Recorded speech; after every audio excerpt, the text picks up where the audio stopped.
800m. 그것이 천국과 지옥의 거리였습니다. 국경을 지키던 군인이 그 국경을 넘었습니다. 갓난아기를 안고 죽음을 무릅쓰고. 이것은 생존의 대가입니다. 이 이야기가 잊혀지지 않길 바란다면 구독과 좋아요로 함께 해주세요. 영하 15도. 7월인데 이렇게 춥습니다. 저는 지금 땅바닥에 엎드려 있습니다. 가슴팍이 얼어붙은 땅에 닿았죠. 등에는 생후 7개월 된 제 딸이 엎여 있습니다. 수진이가 작게 울먹입니다. 저는 딸의 입을 막았습니다. 미안해. 미안해 수진아. 앞쪽 20m. 철조망이 보입니다. 남쪽입니다. 자유입니다. 뒤에서 고함이 들렸습니다. 서라. 움직이면 쏜다. 저는 멈추지 않았습니다. 팔꿈치로 땅을 긁으며 기어갔죠. 5m. 10m. 조명탄이 터졌습니다. 하늘이 환해졌습니다. 밤이 낮이 되었죠. 제 그림자가 철조망에 길게 드리워졌습니다. 당. 총성. 흙먼지가 제 얼굴에 튀었습니다. 수진이가 비명을 질렀습니다. 저는 딸을 꼭 안았습니다. 철조망까지 15m. 뒤에서 발소리가 점점 가까워집니다. 당. 당. 총알이 제 옆당을 뚫었습니다. 저는 이를 악물었습니다. 10m. 5m. 철조망. 손이 닿았습니다. 그 순간 저는 지금 서울 어딘가에 살고 있습니다. 지하철 3호선을 타고 출근하죠. 경기도 안산의 한 공장에서 일합니다. 평범한 일상입니다. 오늘 아침에도 지하철에 탔습니다. 옆자리에 젊은 엄마가 앉았죠. 유모차에 아기가 타고 있었습니다. 생후 6개월쯤 되어 보였습니다. 아기가 울기 시작했습니다. 엄마가 분유를 꺼내 먹였습니다. 아기는 금방 울음을 그쳤죠. 저는 그 모습을 멍하니 바라봤습니다. 제 딸 수진이가 떠올랐습니다. 수진이는 지금 6살입니다. 어린이집에 다니죠. 건강합니다. 웃습니다. 뛰어놉니다. 하지만 5년 전만 해도 달랐습니다. 제 딸은 굶주림으로 죽어가고 있었죠. 저는 국경을 지키던 군인이었습니다. 북한군 최전방 지피 소대장. 비무장지대 북측 철책을 담당했죠. 매일 망원경으로 남쪽을 감시했습니다. 800m. 그게 북한과 남한의 거리였습니다. 저는 그 800m를 넘었습니다. 총알이 날아오는 지뢰밭을 기어서 넘었죠. 생후 7개월 된 딸을 업고서. 여러분, 상상할 수 있습니까? 갓난아기를 업고 지뢰밭을 건넌다는 것을. 저는 그렇게 했습니다. 하지만 제 아내는 함께 오지 못했습니다. 영희는 그날 밤 잡혔습니다. 제 눈앞에서. 구독과 좋아요 부탁드립니다. 이 이야기를 많은 분들이 들어주셨으면 합니다. 모든 것은 8년 전부터 시작되었습니다. 제가 처음 비무장지대에 배치되던 그날부터. 2015년 2월. 저는 강원도 고성군 출신입니다. 아버지는 탄광 노동자였죠. 어머니는 협동농장에서 일했습니다. 평범한 가정이었습니다. 성분도 나쁘지 않았죠. 18살에 군에 입대했습니다. 체격이 좋았습니다. 키가 175cm. 북한에서는 큰 편이었죠. 그래서 최전방에 배치되었습니다. 비무장지대 북측 초소. 지피라고 불렀습니다. 제 부대는 고성 북쪽 산 위에 있었죠. 남쪽 한국군 초소와 800m 떨어진 곳이었습니다. 첫날 소대장이 말했습니다. 저기 보이는 불빛이 남조선이다. 절대 넘어가려 생각하지 마라. 지뢰밭이 깔려있다. 넘으려다 죽은 놈들 수십 명이다. 저는 고개를 끄덕였습니다. 그때는 정말 그렇게 생각했죠. 남조선은 지옥이라고. 미제가 지배하는 곳이라고. 하지만 이상했습니다. 매일 밤 남쪽에서 불빛이 보였죠. 화냈습니다. 우리 초소는 촛불 하나로 버텼는데 남쪽은 온 산이 불을 밝히고 있었습니다. 망원경으로 들여다봤습니다. 한국군 초소가 보였죠. 병사들이 담배를 피웠습니다. 웃으며 이야기했습니다. 초소 안에 텔레비전이 있었습니다. 안테나까지 보였죠. 저는 고개를 갸웃했습니다. 지옥인데 저렇게 웃을 수 있나? 굶주리는 곳인데 저렇게 살찐 얼굴일 수 있나? 하지만 입 밖으로 내지 않았습니다. 의심하는 것 자체가 범죄였으니까. 8년간 그곳에서 근무했습니다. 2022년에 소대장이 되었죠. 부하가 15명이었습니다. 제 임무는 명확했습니다. 철책을 지키는 것, 월경자를 막는 것, 넘어오려는 자가 있으면 쏘는 것. 간단했습니다. 2023년 3월, 저는 결혼했습니다. 아내 영희를 만난 건 휴가 때였죠. 같은 마을 출신이었습니다. 영희는 24살이었습니다. 얼굴이 예뻤죠. 하지만 그것보다 영희는 제게 따뜻했습니다. 웃어줬습니다. 저는 그게 좋았습니다.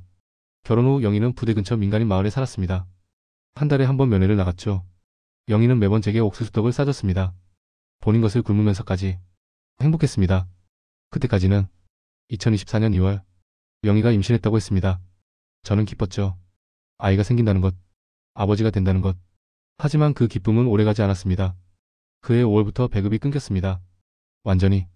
한 톨도 나오지 않았죠. 영희의 배는 불러갔습니다. 하지만 먹을 것은 없었습니다. 저는 초소 근무를 서면 남쪽을 바라봤습니다. 저곳엔 병원이 있을 것입니다. 약이 있을 것입니다. 음식이 있을 것입니다. 그런 생각이 들기 시작했죠. 2024년 9월, 영희가 딸을 낳았습니다. 수진이, 제 딸의 이름입니다. 수진이가 태어난 날, 저는 기뻤습니다. 작고 빨간 얼굴, 손가락 하나하나가 신기했죠. 제 딸입니다. 제가 지켜야 할 생명입니다. 하지만 현실은 달랐습니다. 배급이 끊긴 지 넉 달째였죠. 영희는 출산 후 몸이 약해졌습니다. 젖이 잘 나오지 않았습니다. 한두 모금 먹이면 수진이가 울었죠. 배가 고픈 겁니다. 영희가 말했습니다. 어떡하죠, 당신? 수진이가 계속 울어요. 제가 먹을 게 없어서 저지. 저는 아무 말도 할 수 없었습니다. 부대에서도 배급이 없었으니까. 하루에 옥수수 한 줌. 그게 전부였습니다. 어느 날 밤, 초소 근무를 서고 있었습니다. 남쪽에서 소리가 들렸죠. 음악이었습니다. 처음 듣는 리듬이었습니다. 경쾌했습니다. 밝았습니다. 우리가 듣는 혁명 가요와는 완전히 달랐죠.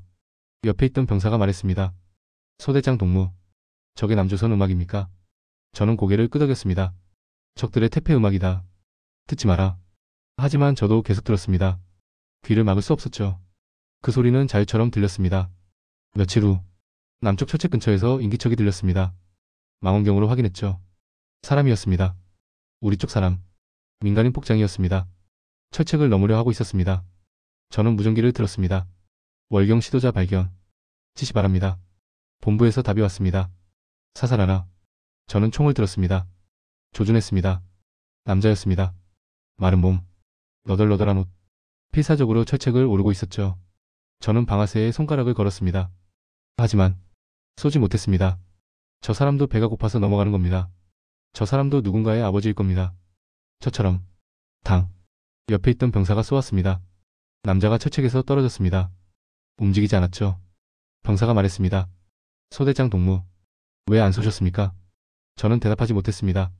그날 밤, 영희가 있는 집에 갔습니다. 수진이가 울고 있었죠. 영희의 눈이 퀭했습니다. 하루 종일 운 것 같아요. 젖이 안 나와서. 저는 수진이를 안았습니다. 가벼웠습니다.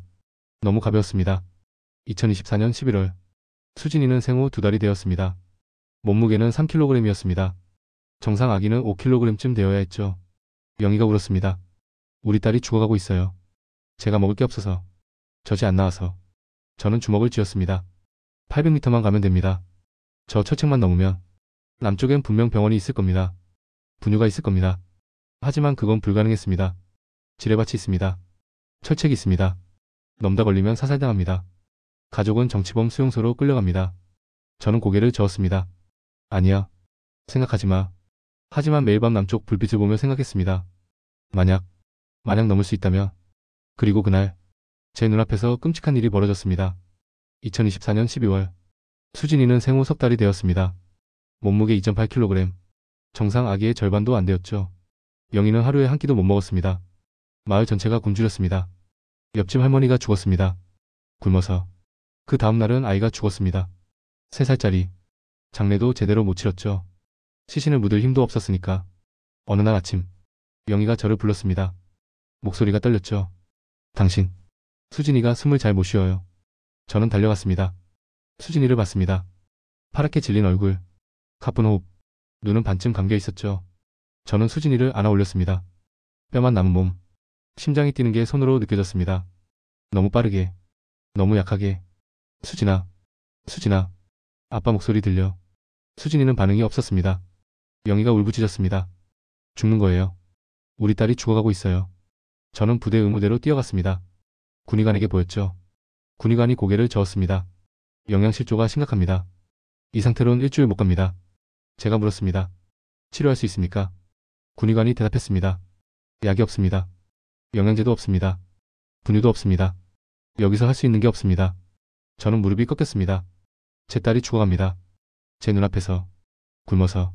군의관이 작게 말했습니다. 소대장 동무, 남쪽으로 가시오. 저는 고개를 들었습니다. 군의관이 주위를 살폈습니다. 그리고 속삭였죠. 남조선엔 병원이 있습니다. 약도 있고 음식도 있습니다. 여기 있으면 아이는 죽습니다. 저는 입술을 깨물었습니다. 군의관은 더 이상 말하지 않았습니다. 하지만 눈빛이 말하고 있었죠. 살리고 싶으면 넘어가라고. 그날 밤 초소 근무를 섰습니다. 망원경으로 남쪽을 봤습니다. 한국군 초소에 불이 켜져 있었죠. 병사들이 밥을 먹고 있었습니다. 김이 모락모락 나는 밥, 국, 반찬. 저는 침을 삼켰습니다. 저곳엔 음식이 있습니다.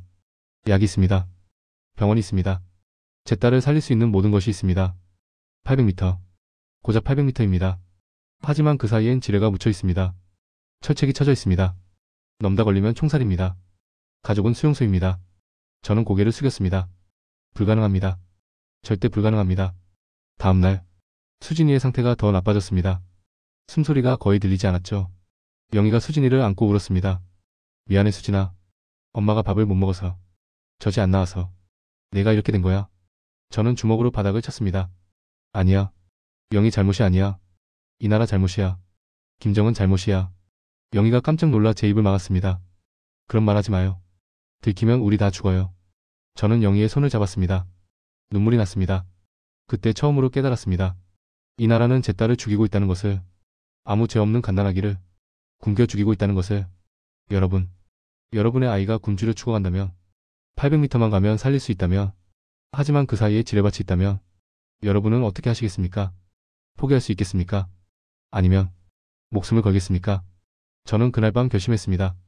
수진이를 살리겠다고. 어떤 대가를 치르더라도. 그날 밤부터 잠을 잘 수 없었습니다. 눈을 감으면 얼굴들이 보였죠. 철책을 넘다 제가 쏜 사람들 7명. 제가 죽인 사람이 7명입니다. 첫 번째는 25쯤 되어 보이는 남자였습니다. 맞고 쓰러지면서 비명을 질렀죠. 두 번째는 여자였습니다.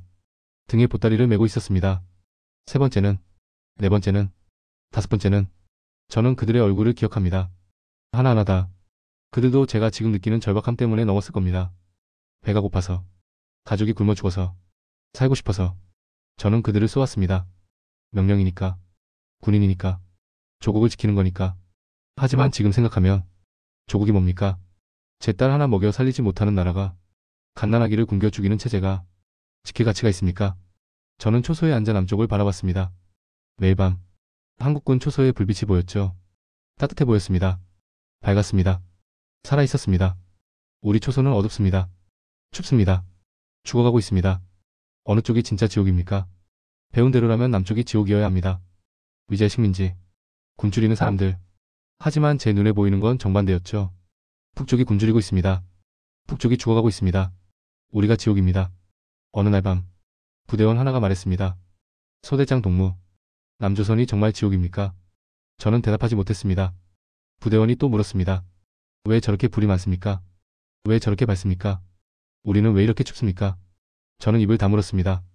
대답할 수 없었죠. 대답하는 순간 우리 둘 다 끝이니까. 그날 이후 악몽이 더 심해졌습니다. 제가 쏜 사람들이 나타났습니다.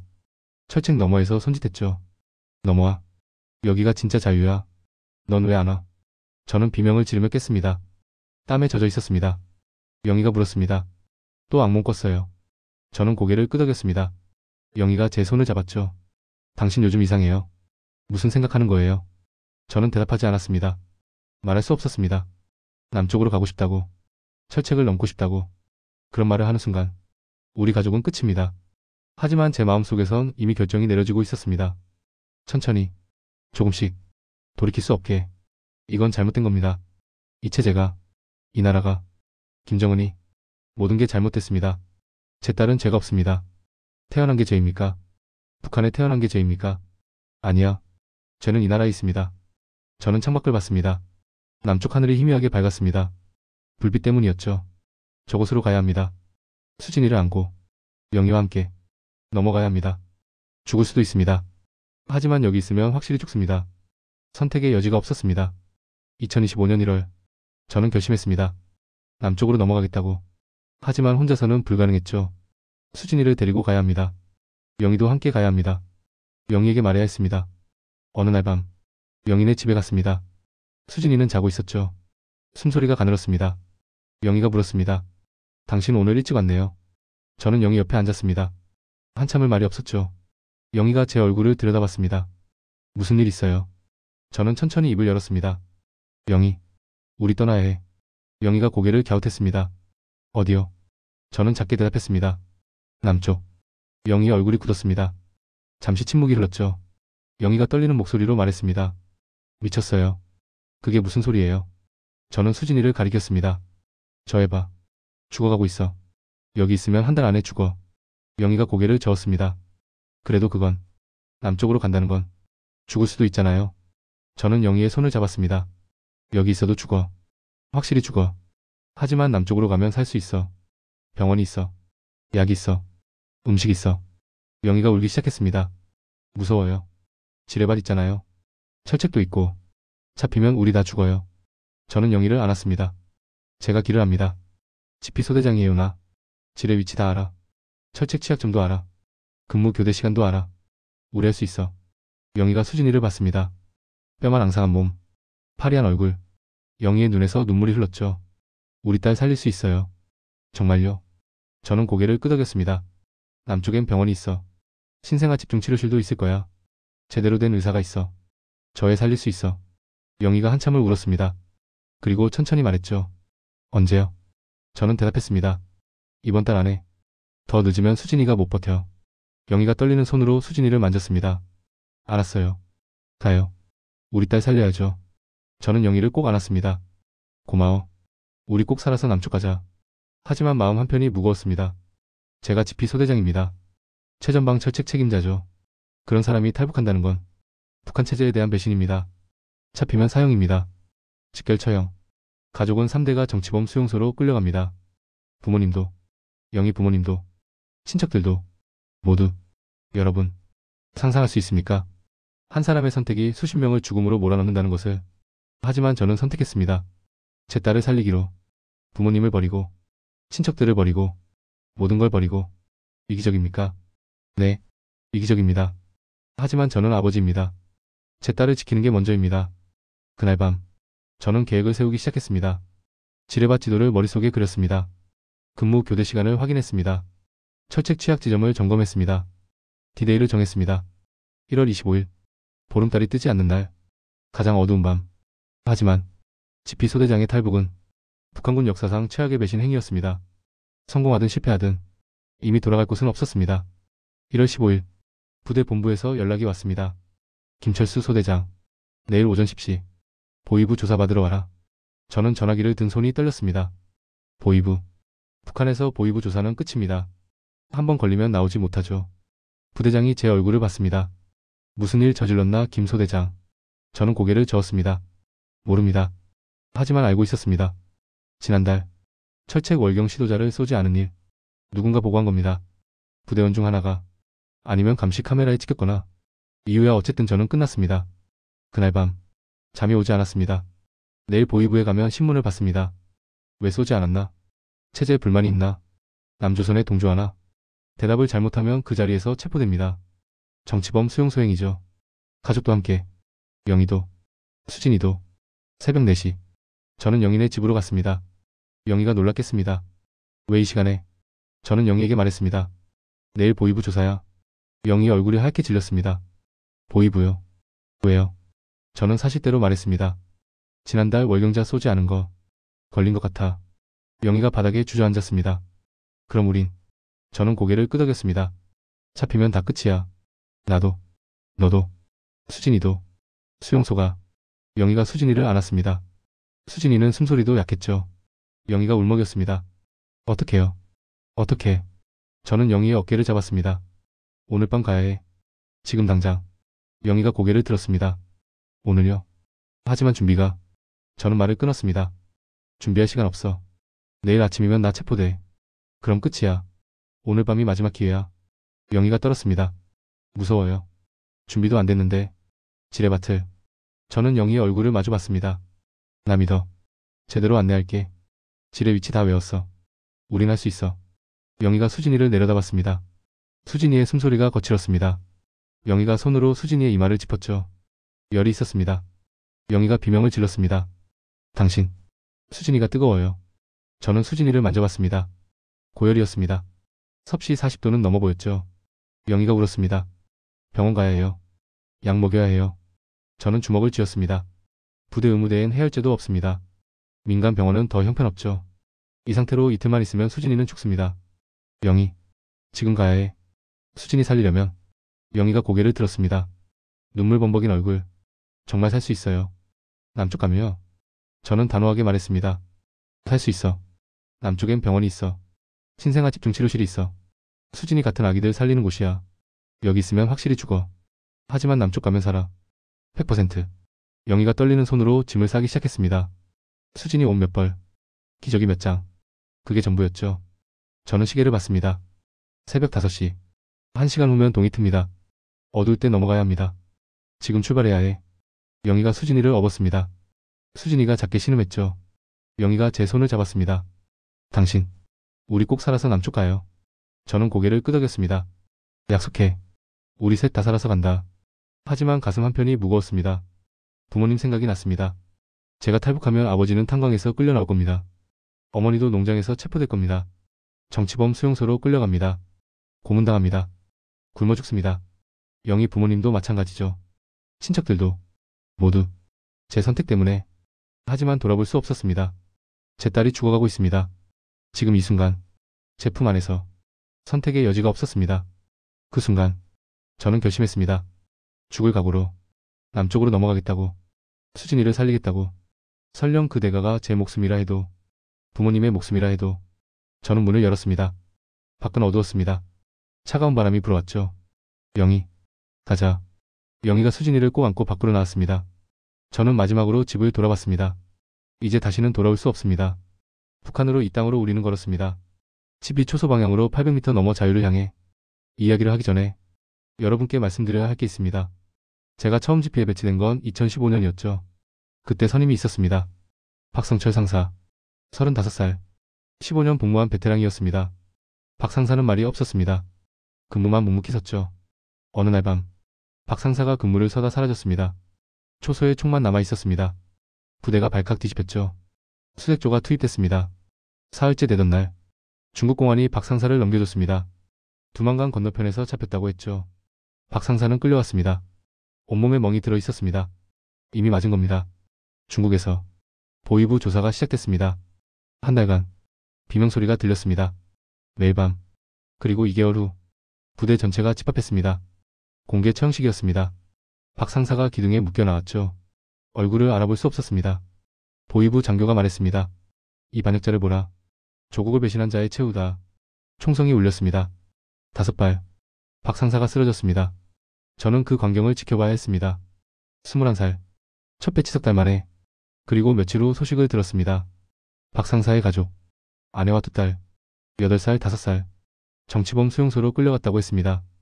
요덕 수용소. 한번 들어가면 나오지 못하는 곳. 죽을 때까지 나오지 못하는 곳. 박 상사의 부모도, 형제들도 모두 끌려갔습니다.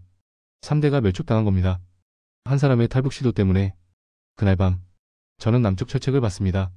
박 상사가 넘으려던 그 철책. 800m. 그 거리를 못 건너 죽었습니다. 아내와 딸들을 지옥으로 보내고. 저는 그때 다짐했습니다. 절대 넘지 않겠다고. 절대 탈북 같은 생각하지 않겠다고.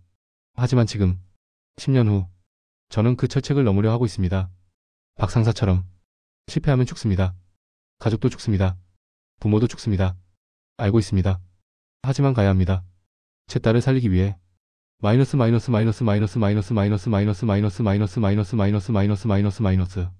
새벽 5시 30분.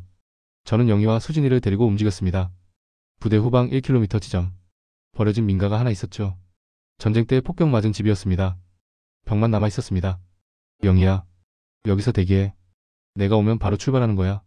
영희가 떨리는 목소리로 물었습니다. 언제 와요? 저는 시계를 봤습니다. 자정. 정확히 자정에 올게. 그때까지 숨어 있어. 절대 밖으로 나오지 마. 영희가 고개를 끄덕였습니다. 수진이를 꼭 안고 있었죠. 수진이는 열에 들떠 있었습니다. 가쁜 숨소리. 축 처진 몸. 저는 수진이 이마에 입을 맞췄습니다. 조금만 참아 수진아. 아빠가 너 살릴게. 꼭. 저는 부대로 돌아갔습니다. 평소처럼 행동해야 했습니다. 의심받으면 안 되니까. 오전 8시. 아침 점호. 부대장이 제 이름을 불렀습니다. 김철수 소대장. 오전 10시 보위부 출두 잊지 마라. 저는 큰 소리로 대답했습니다. 예. 알겠습니다. 하지만 갈 생각이 없었습니다. 10시가 되면 저는 이미 남쪽에 있을 겁니다. 살아있든 죽어있든. 낮 시간 동안 머릿속으로 계획을 그렸습니다. 지뢰밭 지도. 제가 8년간 외운 겁니다. 지뢰는 총 47개 묻혀 있습니다. 3m 간격으로. 하지만 안전한 루트가 있습니다. 서쪽에서 동쪽으로 지그재그. 그 길로 가면 지뢰를 피할 수 있습니다. 철책까지 거리는 800m. 지뢰밭 구간이 500m. 남은 300m는 빈 땅입니다. 하지만 조명탄 사정거리 아니죠. 들키면 바로 총격입니다. 근무 교대 시간. 자정. 저녁 근무조가 끝나고 새벽 근무조가 오기 전 30분 공백이 있습니다. 그 시간을 노려야 합니다. 오후 6시. 저는 초소에 올라갔습니다. 저녁 근무였죠. 망원경으로 남쪽을 봤습니다. 한국군 초소가 보였습니다. 불이 켜져 있었습니다. 병사들이 움직이는 게 보였죠. 저곳까지 가야 합니다. 800m. 인생에서 가장 긴 800m. 오후 9시. 부대원 하나가 물었습니다. 소대장 동무. 내일 보이부 간다며요. 무슨 일이에요? 저는 아무렇지 않게 대답했습니다. 모르겠어. 그냥 일상 조사겠지. 부대원이 고개를 끄덕였습니다. 그래도 조심하세요. 보이부는 무섭잖아요. 저는 씁쓸하게 웃었습니다. 그래. 조심할게. 하지만 내일이 되면 저는 없을 겁니다. 이 부대, 이 나라에. 오후 11시 30분. 근무 교대 시간이 다가왔습니다. 저는 초소를 내려왔습니다. 다음 근무조가 오기 전 30분. 저는 막사로 가는 척했습니다. 하지만 뒤로 돌았습니다. 부대 후방으로. 영희가 있는 곳으로. 심장이 미친 듯이 뛰었습니다. 들키면 안 됩니다. 지금 들키면 모든 게 끝입니다. 자정. 저는 버려진 민가에 도착했습니다. 영희. 영희가 어둠 속에서 나왔습니다. 수진이를 안고 있었죠. 왔어요. 저는 영희의 손을 잡았습니다. 가자. 지금 바로. 영희가 떨었습니다. 무서워요. 저는 영희를 안심시켰습니다. 내가 있어. 내가 길 안내할게. 내 뒤만 따라와. 정확히. 우린 할 수 있어. 영희가 고개를 끄덕였습니다. 저는 앞장섰습니다. 지뢰밭을 향해. 철책을 향해. 자유를 향해. 뒤돌아볼 수 없었습니다. 앞만 봐야 했습니다. 우리 딸을 살리기 위해. 마이너스 마이너스 마이너스 마이너스 마이너스 마이너스 마이너스 마이너스 마이너스 마이너스 마이너스. 챕터 10DMZ 진입. 이천자 초고속 생사의 갈림길. 자정. 저는 영희와 수진이를 데리고 지피 초소 방향으로 걸었습니다. 달이 없었습니다. 칠흑 같은 어둠이었죠. 저는 손전등을 켜지 않았습니다. 빛이 보이면 들키니까. 영희가 뒤에서 따라왔습니다. 수진이를 업고. 수진이는 열에 들떠 축 늘어져 있었습니다. 신음소리도 내지 않았죠. 그게 더 무서웠습니다. 초소에서 200m 떨어진 지점. 저는 멈췄습니다. 여기서부터 지뢰밭입니다. 영희. 내 발자국만 정확히 밟아. 한 발짝도 벗어나면 안 돼. 영희가 떨리는 목소리로 대답했습니다. 알았어요. 저는 첫 발을 내디뎠습니다. 오른쪽으로 3걸음. 앞으로 5걸음. 왼쪽으로 2걸음. 지뢰 위치를 머릿속에 그렸습니다. 8년간 외운 지도. 틀리면 안 됩니다. 한 번이라도 틀리면 폭발합니다. 50m 진입. 땀이 흘렀습니다. 영하 15도인데 등줄기가 젖었죠. 영희의 숨소리가 들렸습니다. 거칠었습니다. 무서운 겁니다. 당연합니다. 지뢰밭 한복판이니까. 100m. 절반 왔습니다. 저는 뒤를 돌아봤습니다. 영희가 제 뒤를 따라오고 있었죠. 정확히. 발자국을 똑같이 밟으면서. 잘하고 있어. 조금만 더. 그때였습니다. 뒤에서 소리가 들렸습니다. 김철수 소대장. 저는 온몸이 얼어붙었습니다. 뒤를 돌아봤습니다. 손전등 불빛이 보였습니다. 3개. 사람이 셋입니다. 보이부였습니다. 미행하고 있었던 겁니다. 처음부터. 보이부 요원이 소리쳤습니다. 서라. 움직이면 쏜다. 저는 영희를 봤습니다. 영희 얼굴이 새하얗게 질렸죠. 영희가 떨리는 목소리로 말했습니다. 당신. 어떡해요? 저는 영희의 손을 잡았습니다. 뛰어. 지금 당장. 영희가 고개를 저었습니다. 지뢰가. 저는 영희를 밀었습니다. 내가 길 안내할게. 뛰라고. 당. 총성이 울렸습니다. 총알이 제 옆당을 뚫었습니다. 흙먼지가 튀었죠. 저는 영희의 손을 잡고 뛰었습니다. 오른쪽. 왼쪽. 앞. 지뢰 사이를 누비며. 보이부가 뒤쫓아왔습니다. 하지만 그들은 지뢰밭 지도를 몰랐습니다. 조심스럽게 걸어야 했죠. 저는 뛸 수 있었습니다. 길을 아니까. 200m. 300m. 뒤에서 외침이 들렸습니다. 김철수. 내 부모는 이미 체포됐다. 돌아와. 저는 뒤돌아보지 않았습니다. 부모님. 미안합니다. 하지만 저는 가야 합니다. 당. 총성이 연달아 들렸습니다. 총알이 사방에서 날아왔죠. 영희가 비명을 질렀습니다. 수진이가 울기 시작했습니다. 약하게. 거의 들리지 않게. 400m. 지뢰밭을 거의 벗어났습니다. 그때 영희가 비틀거렸습니다. 뒤쳐졌죠. 당신. 먼저 가요. 저는 영희를 돌아봤습니다. 같이 가야지. 영희가 고개를 저었습니다. 수진이라도 살려요. 전 천천히 갈게요. 저는 영희의 팔을 잡았습니다. 안 돼. 같이 가야 돼. 당. 총알이 영희 옆을 스쳤습니다. 영희가 제 손을 뿌리쳤습니다. 가요. 수진이 데리고. 저는 망설였습니다. 1초, 2초. 그 짧은 시간이 영원처럼 느껴졌습니다. 영희가 소리쳤습니다. 빨리. 저는 고개를 돌렸습니다. 앞을 봤습니다. 철책이 보였습니다. 300m 앞. 저는 뛰었습니다. 영희를 두고. 미안해. 미안해 영희. 뒤에서 영희의 목소리가 들렸습니다. 수진이 잘 키워요. 당. 총성. 그리고 영희가 뒤에서 비명을 질렀습니다. 저는 뒤돌아볼 수 없었습니다. 수진이를 안고 앞만 보고 철책을 향해 달렸습니다. 눈물이 흘렀습니다. 보이지 않았습니다. 하지만 멈출 수 없었습니다. 영희, 미안해. 정말 미안해. 뒤에서 보이부의 고함이 들렸습니다. 여자는 잡았다. 남자 쫓아. 저는 이를 악물었습니다. 500m, 600m. 조명탄이 터졌습니다. 하늘이 환해졌습니다. 나처럼 제 그림자가 땅에 기게 드리워졌죠. 철책. 200m 앞. 100m. 50m. 당. 총알이 제 옆을 스쳤습니다. 수진이가 울었습니다. 저는 수진이를 더 꼭 안았습니다. 조금만 더. 30m. 20m. 철책. 제 손이 닿았습니다. 차가운 새. 녹슨 철조망. 이게 북한과 남한의 경계입니다. 저는 뒤를 돌아봤습니다. 영희가 보였습니다. 400m 뒤. 보이부 요원 둘이 영희를 잡고 있었습니다. 영희가 바닥에 쓰러져 있었죠. 움직이지 않았습니다. 쏜 겁니다. 다리를 도망가지 못하게. 영희.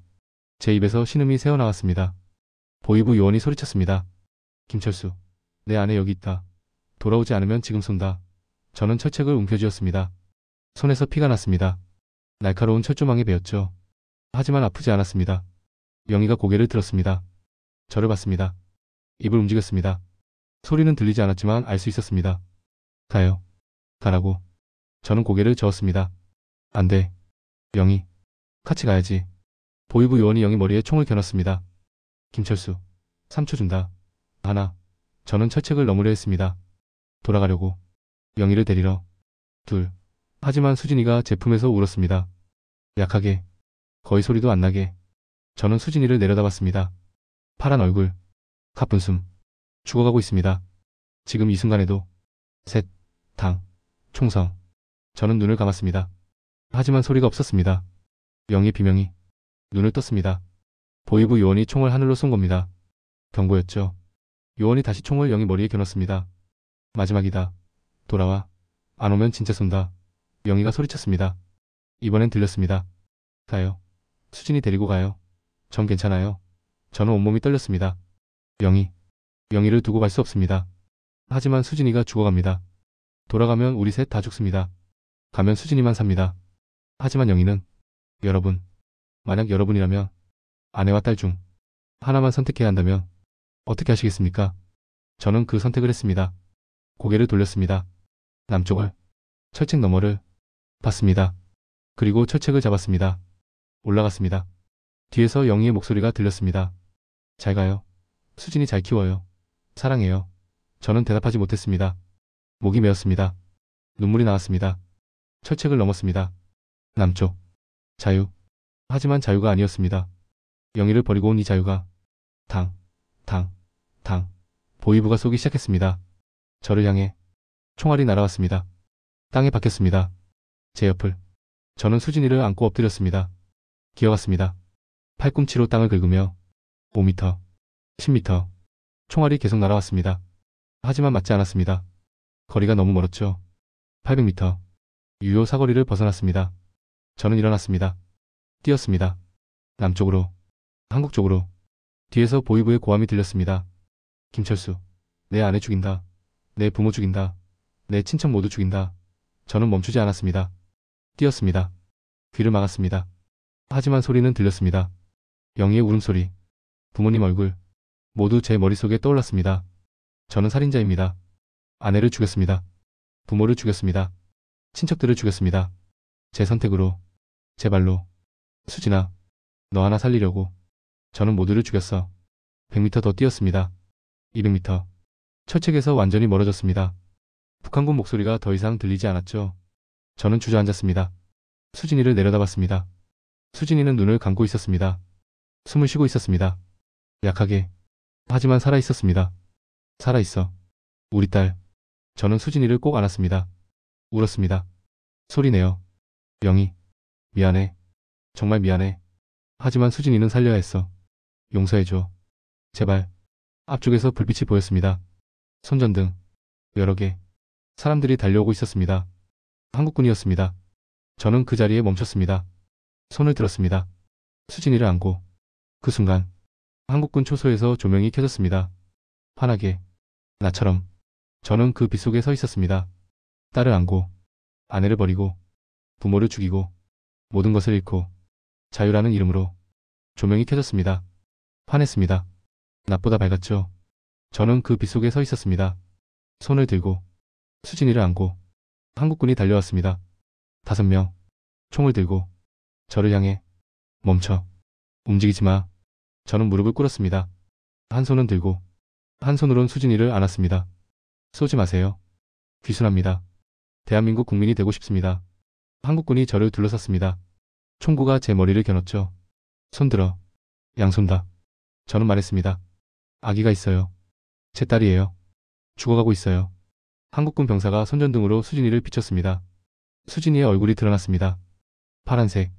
축 늘어진 몸. 거의 숨도 안 쉬는 것 같았죠. 병사가 놀라 뒤로 물러섰습니다. 분대장님. 아기가. 분대장이 다가왔습니다. 30대 남자. 수진이를 봤습니다. 표정이 굳었죠. 의무병. 빨리. 한 병사가 달려왔습니다. 의료 가방을 들고. 수진이를 봤습니다. 호흡이 약합니다. 맥박도 약해요. 채훈이. 저는 외쳤습니다. 병원 보내주세요. 제발. 우리 딸 살려주세요. 분대장이 무전기를 들었습니다. 여기 1번 초소. 북한군 기순자 확보. 신생아 동반. 긴급 의료 지원 필요. 헬기 요청합니다. 무전기에서 답이 왔습니다. 대기. 확인 중. 저는 무릎을 꿇고 빌었습니다. 제발요. 우리 딸 죽어요. 지금 당장 병원 가야 해요. 분대장이 저를 봤습니다. 진정하세요. 헬기 오고 있습니다. 조금만 기다리세요. 저는 수진이를 내려다봤습니다. 숨소리가 거의 안 들렸습니다. 수진아. 조금만 참아. 병원 간다. 약 먹는다. 밥도 먹는다. 살 수 있어. 의무병이 산소 마스크를 씌웠습니다. 작은 마스크. 신생아용. 수진이 얼굴에 덮였죠. 심박수 체크합니다. 분당 60. 너무 느려요. 정상은 120인데 저는 떨었습니다. 죽는 겁니까? 우리 딸. 의무병이 고개를 저었습니다. 아직 살아있어요. 하지만 빨리 병원 가야 합니다. 저 멀리서 소리가 들렸습니다. 헬기. 프로펠러 소리. 점점 가까워졌습니다. 분대장이 말했습니다. 왔습니다. 조금만 더. 헬기가 착륙했습니다. 바람이 불었습니다. 먼지가 날렸죠. 문이 열렸습니다. 군의관이 뛰어내렸습니다. 환자 어디 있습니까? 저는 수진이를 들어 올렸습니다. 여기요. 제 딸이에요. 군의관이 수진이를 받았습니다. 봤습니다. 표정이 심각해졌죠. 영양실조 심각. 탈수. 저체온. 즉시 이송합니다. 군의관이 수진이를 안고 헬기로 뛰었습니다. 저도 따라갔습니다. 하지만 병사가 제 팔을 잡았습니다. 잠깐만요. 신원 확인 안 됐어요. 저는 소리쳤습니다. 놓으세요. 제 딸이에요. 같이 가야 해요. 분대장이 말했습니다. 보내주세요. 아버지니까. 병사가 손을 놨습니다. 저는 헬기로 뛰어올랐습니다. 군의관이 수진이에게 링거를 꽂고 있었죠. 작은 팔에. 헬기가 떴습니다. 땅이 멀어졌습니다. 북쪽이 보였습니다. 철책 너머. 어두운 땅. 영희가 있는 곳. 부모님이 있는 곳. 저는 창문에 손을 댔습니다. 미안해. 모두. 하지만 저는 선택했습니다. 수진이를. 군의관이 말했습니다. 심박수 오르고 있습니다. 링거 효과 있어요. 10분 안에 병원 도착합니다. 버틸 수 있을 겁니다. 저는 수진이 손을 잡았습니다. 작고 차가운 손. 하지만 따뜻해지고 있었습니다. 조금씩. 살아있습니다. 우리 딸. 헬기는 남쪽으로 날았습니다. 불빛이 보였습니다. 도시. 건물. 자동차. 생명. 이곳이 대한민국입니다. 자유. 하지만 그 자유의 대가는 제 모든 것이었습니다. 마이너스 마이너스 마이너스 마이너스 마이너스 마이너스 마이너스 마이너스 마이너스 마이너스. 한국 온 지 일주일 후 국정원 조사가 끝났습니다. 합동신문센터. 그곳에서 사흘간 조사받았죠. 이름, 출신, 부대, 탈북 경로 모두 말했습니다. 담당관이 물었습니다. 가족은요? 저는 대답했습니다. 아내가 있었습니다. 박영희, 27살. 탈북하다 잡혔습니다. 담당관이 컴퓨터를 봤습니다. 북한 내부 정보원 통해 확인해 보겠습니다. 며칠 걸릴 겁니다. 사흘 후 담당관이 저를 불렀습니다. 표정이 어두웠죠. 앉으세요. 저는 앉았습니다. 가슴이 두근거렸습니다. 담당관이 말했습니다. 부인 소식 확인했습니다. 저는 숨을 참았습니다. 어디 있습니까? 살아 있습니까? 담당관이 천천히 말했습니다. 해령 보위부 수용소. 수감 중입니다. 조사받고 있어요. 저는 안도했습니다. 살아 있습니다. 영희가. 하지만 담당관이 계속 말했습니다. 고문받고 있을 겁니다. 남편 소재 추궁하면서. 그리고 곧 정치범 수용소로 이송될 겁니다. 요덕이나 화성. 한번 들어가면. 저는 고개를 숙였습니다. 구출할 수 있습니까? 담당관이 고개를 저었습니다. 불가능합니다. 북한 내부 수용소는 접근 자체가 안 됩니다. 저는 주먹을 쥐었습니다. 그럼 영희는 평생 거기서. 담당관이 말을 아꼈습니다. 하지만 눈빛이 말하고 있었죠. 죽을 때까지 나오지 못한다고. 저는 그날 밤 잠들지 못했습니다. 영희 얼굴이 떠올랐습니다. 마지막 순간. 가요. 수진이 데리고 가요. 그 목소리. 저는 영희를 버렸습니다.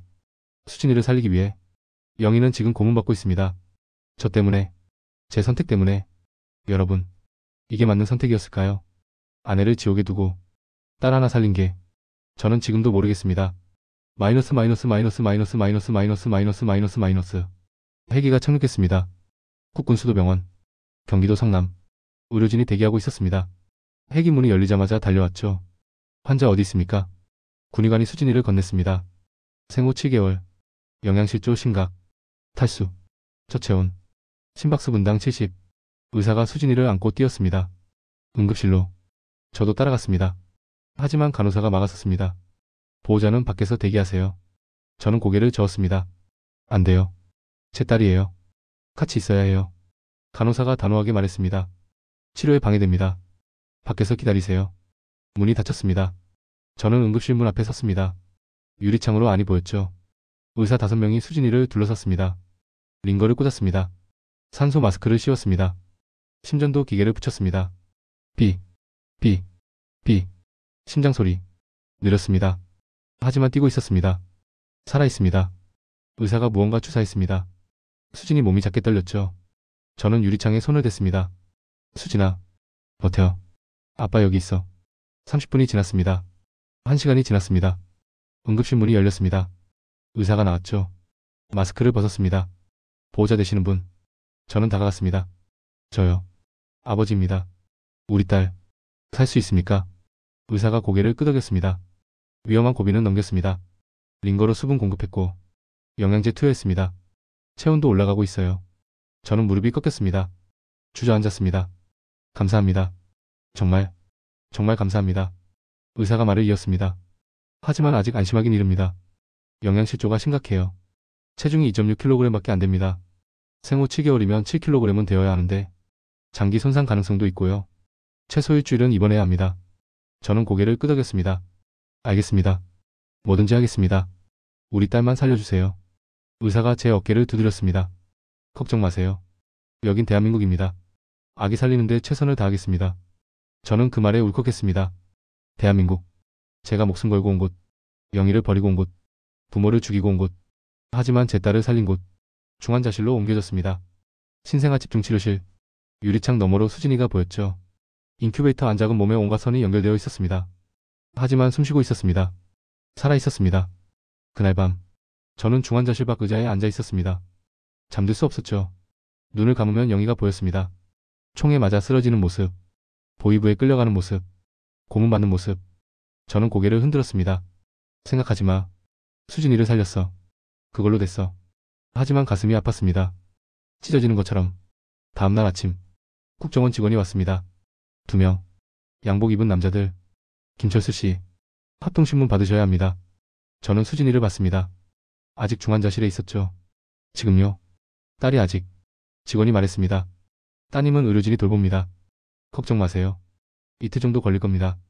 조사 끝나면 다시 오실 수 있어요. 저는 수진이에게 다가갔습니다. 유리창에 손을 댔죠. 수진아. 아빠 잠깐 다녀올게. 금방 올게. 저는 국정원 차를 탔습니다. 어디론가 갔습니다. 건물. 삼엄했습니다. 경비가 삼엄했죠. 합동신문센터. 탈북자들이 처음 오는 곳. 조사실로 들어갔습니다. 책상, 의자, 녹음기. 조사관이 앉아 있었습니다. 앉으세요. 저는 앉았습니다. 조사관이 물었습니다. 이름이 어떻게 되십니까? 저는 대답했습니다. 김철수입니다. 출신은요? 강원도 고성군입니다. 직책은요? 북한군 국경경비대 지피 소대장이었습니다. 조사관의 눈빛이 달라졌습니다. 지피 소대장이요? 최전방. 네. 비무장지대 북측 철책 담당이었습니다. 8년간. 조사관이 메모했습니다. 그리고 물었습니다. 탈북 이유는요? 저는 천천히 말했습니다. 딸이 굶어 죽고 있었습니다. 배급이 끊겨서. 아내는 젖이 안 나왔고 병원엔 약이 없었습니다. 남쪽으로 가면 살릴 수 있다고 생각했습니다. 조사관이 고개를 끄덕였습니다. 가족은요? 아내와 딸. 아내는요? 저는 입술을 깨물었습니다. 탈북하다 잡혔습니다. 보이부에. 조사관이 표정을 굳혔습니다. 그럼 지금? 모릅니다. 어디 있는지, 살았는지 죽었는지. 조사관이 한숨을 쉬었습니다. 확인해 보겠습니다. 며칠 걸릴 겁니다. 조사는 이틀간 계속됐습니다. 부대 구조, 무기체계, 지뢰밭 위치, 북한군 전력, 김정은 우상화 실태. 모두 말했습니다. 숨길 게 없었죠. 저는 이미 배신자니까. 조사 끝난 밤, 저는 병원으로 돌아왔습니다. 중환자실로 뛰어갔습니다. 수진이를 봤습니다. 인큐베이터 안. 하지만 달라져 있었습니다. 얼굴에 색이 돌았습니다. 숨소리가 안정됐습니다. 간호사가 말했습니다. 많이 좋아졌어요. 링거 잘 받고 있어요. 이틀 후면 일반 병실로 옮길 수 있을 거예요. 저는 눈물이 났습니다. 살았습니다. 우리 딸. 대한민국이 살렸습니다. 마이너스 마이너스 마이너스 마이너스 마이너스 마이너스 마이너스 마이너스 마이너스 마이너스. 합동신문이 끝난 후 하나원으로 갔습니다. 경기도 안성. 탈북자 정착 교육시설. 3개월간 교육받는 곳이죠. 수진이는 저와 함께 있을 수 있었습니다. 특별히 허가받았습니다. 생후 7개월 아기니까. 방 하나를 받았습니다. 작았습니다. 하지만 따뜻했습니다. 난방이 됐죠. 북한에선 상상도 못할 일이었습니다. 첫날 밤, 저는 수진이를 재웠습니다. 이불 속에, 포근하게, 수진이가 편안하게 숨 쉬었습니다. 병원 치료를 받고 많이 좋아졌습니다. 체중도 3kg이 넘었죠. 저는 수진이를 내려다봤습니다. 살았어. 우리 딸. 내가 살았어. 하지만 기쁘지 않았습니다. 영희 생각이 났습니다. 지금 어디 있을까? 살아있을까? 고문받고 있을까? 잠이 오지 않았습니다. 새벽 2시. 저는 악몽을 꿨습니다. 영희가 나타났습니다. 피트성이 얼굴로. 왜 날 버렸어? 왜 혼자 갔어? 저는 비명을 지르며 깼습니다. 땀에 젖어 있었죠. 수진이가 울기 시작했습니다. 저는 수진이를 안았습니다. 미안해. 아빠가 놀래켰지. 다음 날부터 교육이 시작됐습니다. 한국 사회 적응 교육. 첫 시간은 경제 교육이었죠. 강사가 말했습니다. 여러분은 이제 자본주의 사회에 살게 됩니다. 돈을 벌어야 합니다. 일을 해야 합니다. 스스로. 저는 고개를 끄덕였습니다. 알고 있었습니다. 하지만 다른 탈북자들은 당황했죠. 한 아주머니가 물었습니다. 그럼 배급은요? 국가에서 안 줘요. 강사가 웃었습니다. 여기는 배급이 없습니다. 직접 벌어서 사야 합니다. 밥도, 옷도, 집도. 아주머니가 놀라 입을 벌렸습니다. 그럼 어떻게 살아요? 강사가 대답했습니다. 일하시면 됩니다. 월급 받으시면 됩니다. 여기선 일한 만큼 벌 수 있어요. 저는 창밖을 봤습니다. 하나원 밖. 자동차가 지나갔습니다. 사람들이 걸었습니다. 자유롭게. 이상했습니다. 북한에선 여행증 없이 이동하면 체포됩니다. 하지만 여긴 아무도 막지 않았죠. 컴퓨터 수업도 받았습니다. 키보드, 마우스, 인터넷. 처음 보는 것들이었습니다. 강사가 검색창에 뭔가 쳤습니다. 김정은, 엔터. 북한 관련 기사가 쏟아졌습니다. 독재자, 인권 유린, 수용소, 아사. 저는 화면을 봤습니다. 모두 사실이었습니다. 제가 보고 겪은 것들. 하지만 북한에선 절대 알 수 없는 것들이었죠. 강사가 말했습니다. 여기선 뭐든 검색할 수 있습니다. 알고 싶은 거 다 알 수 있어요. 자유니까. 저는 검색창에 쳤습니다. 해령 보이부 수용소. 엔터. 사진이 나왔습니다. 위성사진. 회색 건물들. 높은 담장. 영희가 저기 있을까? 저 안 어딘가에. 저는 화면을 껐습니다. 볼 수 없었습니다. 한 달이 지났습니다. 수진이는 많이 좋아졌습니다. 체중 4kg. 웃기 시작했죠. 제 얼굴 보면 방긋. 저는 수진이를 안았습니다. 예쁘다 우리 딸. 건강해졌네. 하지만 가슴 한편이 무거웠습니다. 영희가 보고 싶었습니다. 수진이 웃는 거 같이 봤으면 좋겠다고. 3개월 후 하나원 교육이 끝났습니다. 정착금을 받았습니다. 1,000만 원. 생전 처음 본 돈이었죠. 임대 아파트도 배정받았습니다. 경기도 안산. 20평. 방 2개. 거실. 부엌. 화장실. 저는 집에 들어가 주저앉았습니다.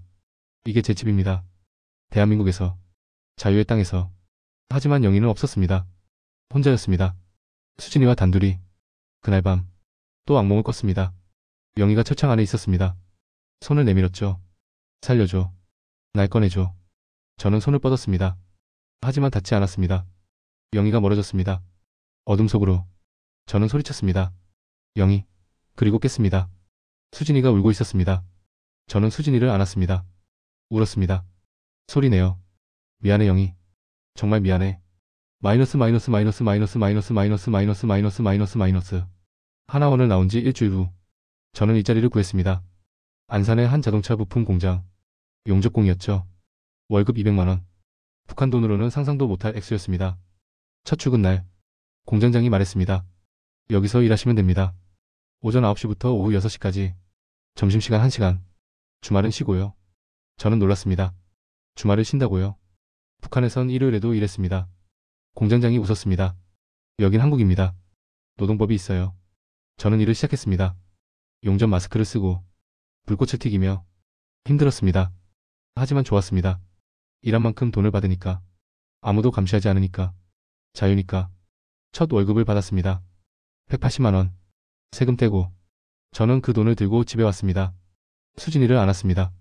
봤지 수진아. 아빠가 돈 벌었어. 이제 우린 굶지 않아. 수진이가 웃었습니다. 생후 10개월. 체중 7kg. 정상 아기가 됐습니다. 저는 마트에 갔습니다. 처음 가본 대형마트. 롯데마트. 물건이 넘쳤습니다. 과자, 분유, 기저귀, 옷, 장난감. 저는 멍하니 서 있었습니다. 북한에선 상상도 못할 풍경이었죠. 분유 코너에 갔습니다. 수십 종류가 있었습니다. 저는 제일 좋다는 걸 골랐습니다. 3만 원짜리. 비쌌습니다. 하지만 샀습니다. 우리 딸 먹일 거니까. 저녁에 수진이에게 분유를 탔습니다. 수진이가 잘 먹었습니다. 저는 그 모습을 봤습니다. 울컥했습니다. 영희, 우리 딸 이렇게 잘 먹어. 내가 봤으면 좋겠다. 밤이 되면 악몽을 꿨습니다. 매일 영희가 나타났습니다. 수용소 안에서 뼈만 앙상한 몸으로 날 원망하는 눈빛으로. 왜 날 버렸어? 왜 혼자 살아? 저는 비명을 지르며 깼습니다. 땀에 젖어 심장이 터질 것처럼 뛰었죠. 2개월이 지났습니다. 저는 한국 생활에 적응했습니다. 출퇴근, 월급, 마트, 병원, 평범한 일상. 하지만 평범하지 않았습니다. 북한에선 절대 누릴 수 없는 것들이니까. 어느 날 수진이를 데리고 한강에 갔습니다. 여의도 한강공원. 사람들이 많았습니다. 자전거 타는 사람, 돗자리 깔고 누운 사람, 강아지 산책시키는 사람. 모두 자유로웠습니다. 아무도 감시하지 않았습니다. 저는 벤치에 앉았습니다. 수진이를 무릎에 앉히고 강을 봤습니다. 파란 물, 햇빛에 반짝이는 물결. 저 너머 북쪽엔 영희가 있습니다. 800m가 아니라 이제 200km 떨어진 곳에, 닿을 수 없는 곳에. 수진아, 내 엄마는 영웅이야. 너 살리려고 자기 목숨 바쳤어. 언젠가 크면 말해줄게. 내 엄마가 얼마나 대단한 사람이었는지. 수진이가 제 얼굴을 만졌습니다. 작은 손으로. 저는 수진이를 안았습니다. 꼭. 미안해 영희. 하지만 우리 딸은 살렸어. 건강해. 잘 크고 있어. 그날 밤 또 악몽을 꿨습니다. 영희가 철창을 붙잡고 있었습니다. 피트성이 손으로 저를 봤습니다. 언제까지 행복할 건데? 나 여기 있는데. 저는 깼습니다. 울고 있었습니다. 영희, 미안해. 정말, 정말 미안해. 하지만 돌아갈 순 없어. 구할 수도 없어. 저는 창밖을 봤습니다. 서울 야경, 불빛들, 자유. 하지만 그 자유는 무거웠습니다. 영희의 희생 위에 있으니까. 부모님의 죽음 위에 있으니까. 친척들의 고통 위에 있으니까. 저는 자유를 얻었습니다. 하지만 그 대가는 제 영혼이었습니다. 매일 밤 영희가 저를 찾아왔습니다. 악몽으로, 죄책감으로, 영원히. 마이너스 마이너스 마이너스 마이너스 마이너스 마이너스 마이너스 마이너스. 챕터 16 현재와 미래. 1500자 저속 속죄와 메시지. 5년이 지났습니다. 2030년. 수진이는 6살이 됐습니다. 어린이집 다닙니다. 친구들과 뜁니다. 웃습니다. 노래합니다. 건강합니다. 키는 110cm. 체중은 20kg. 또래보다 조금 작지만 괜찮습니다. 의사가 말했습니다. 잘 크고 있어요. 초기 영양실조 흔적은 거의 없습니다. 건강한 아이예요. 저는 매일 수진이를 어린이집에 데려다 줍니다. 출근 전에 수진이가 제 손을 잡고 걸어갑니다. 아빠, 오늘 친구들이랑 그림 그리기예요. 저는 수진이 머리를 쓰다듬습니다. 그래, 재밌게 놀아. 수진이가 어린이집 안으로 뛰어 들어갑니다. 저는 그 모습을 봅니다. 뒷모습, 작은 가방, 폴짝폴짝 뛰는 발걸음. 우리 딸 살았습니다. 하지만 영희는 없습니다. 5년간 소식이 없습니다. 국정원에 수없이 물었습니다. 아내 소식 없습니까? 살아있습니까? 담당자가 고개를 저었습니다. 확인되는 게 없습니다. 수용소 내부 정보는 거의 안 나옵니다. 저는 알고 있습니다. 영희가 살아있을 확률은 낮다는 것을. 정치범 수용소 생존율은 20%도 안 됩니다. 5년이면 아마 죽었을 겁니다. 굶어서, 얼어서, 고문받아서. 저는 저녁마다 북쪽을 바라봅니다. 임진각에 갑니다. 한 달에 한 번씩 망원경으로 북쪽을 봅니다. 저 너머 어딘가 영희가 묻혀 있을 겁니다. 이름 없는 무덤에. 영희, 미안해. 정말 미안해. 하지만 수진이는 살았어. 내가 살린 거야. 저는 죄인입니다. 북한에 있을 땐 7명을 쏘았습니다. 탈북 시도자들을. 명령이라 했지만 변명입니다. 저도 살인자입니다. 그리고 아내를 버렸습니다. 눈앞에서 죽음으로 보냈습니다. 부모님도 죽였습니다. 제가 탈북한 후 정치범 수용소로 끌려갔습니다. 소식 들었습니다. 탈북자 단체 통해서. 아버지는 1년 만에 죽었다고 합니다. 어머니도, 영희 부모님도. 제 선택 때문에. 저는 피해자인 동시에 가해자입니다. 북한 체제의 피해자. 하지만 제 가족의 가해자. 여러분, 저는 자유를 얻었습니다. 800m를 넘어서. 하지만 그 800m가 천국과 지옥의 거리였습니다. 제겐 천국, 수진이에겐 생명. 하지만 영희에겐 지옥, 부모님에겐 죽음. 여러분이라면 이 선택을 할 수 있겠습니까? 사랑하는 사람을 버리고 부모를 죽음으로 보내고 단 한 명을 살리는 선택을 저는 했습니다. 후회합니까? 모르겠습니다. 수진이를 보면 후회 안 합니다. 살렸으니까. 하지만 밤이 되면 후회합니다. 영희가 보이니까. 악몽이 아직도 옵니다. 매일 밤은 아니지만 일주일에 서너 번 영희가 나타납니다. 저를 원망합니다. 저는 그게 당연하다고 생각합니다. 평생 속죄하며 살 겁니다. 북한엔 아직도 2,500만 명이 살고 있습니다. 굶주리며, 감시받으며, 자유 없이. 그들도 800m만 넘으면 살 수 있습니다. 하지만 넘을 수 없습니다. 지뢰가 있으니까. 총알이 날아오니까. 가족이 죽으니까. 저는 기도합니다. 언젠가 그 800m가 사라지기를. 남과 북이 하나 되기를. 영희 같은 희생이 없기를. 수진이 같은 아이가 굶지 않기를. 자유가 모두에게 닿기를. 이 이야기를 들어주셔서 감사합니다. 구독과 좋아요 부탁드립니다. 더 많은 분들이 북한의 현실을 알았으면 합니다. 그리고 기억해주세요. 지금 이 순간에도 북한 어딘가에서 누군가는 800m를 바라보고 있습니다. 넘을 수 없는 그 거리를. 감사합니다. 이 이야기가 잊혀지지 않길 바란다면 구독과 좋아요로 함께 해주세요.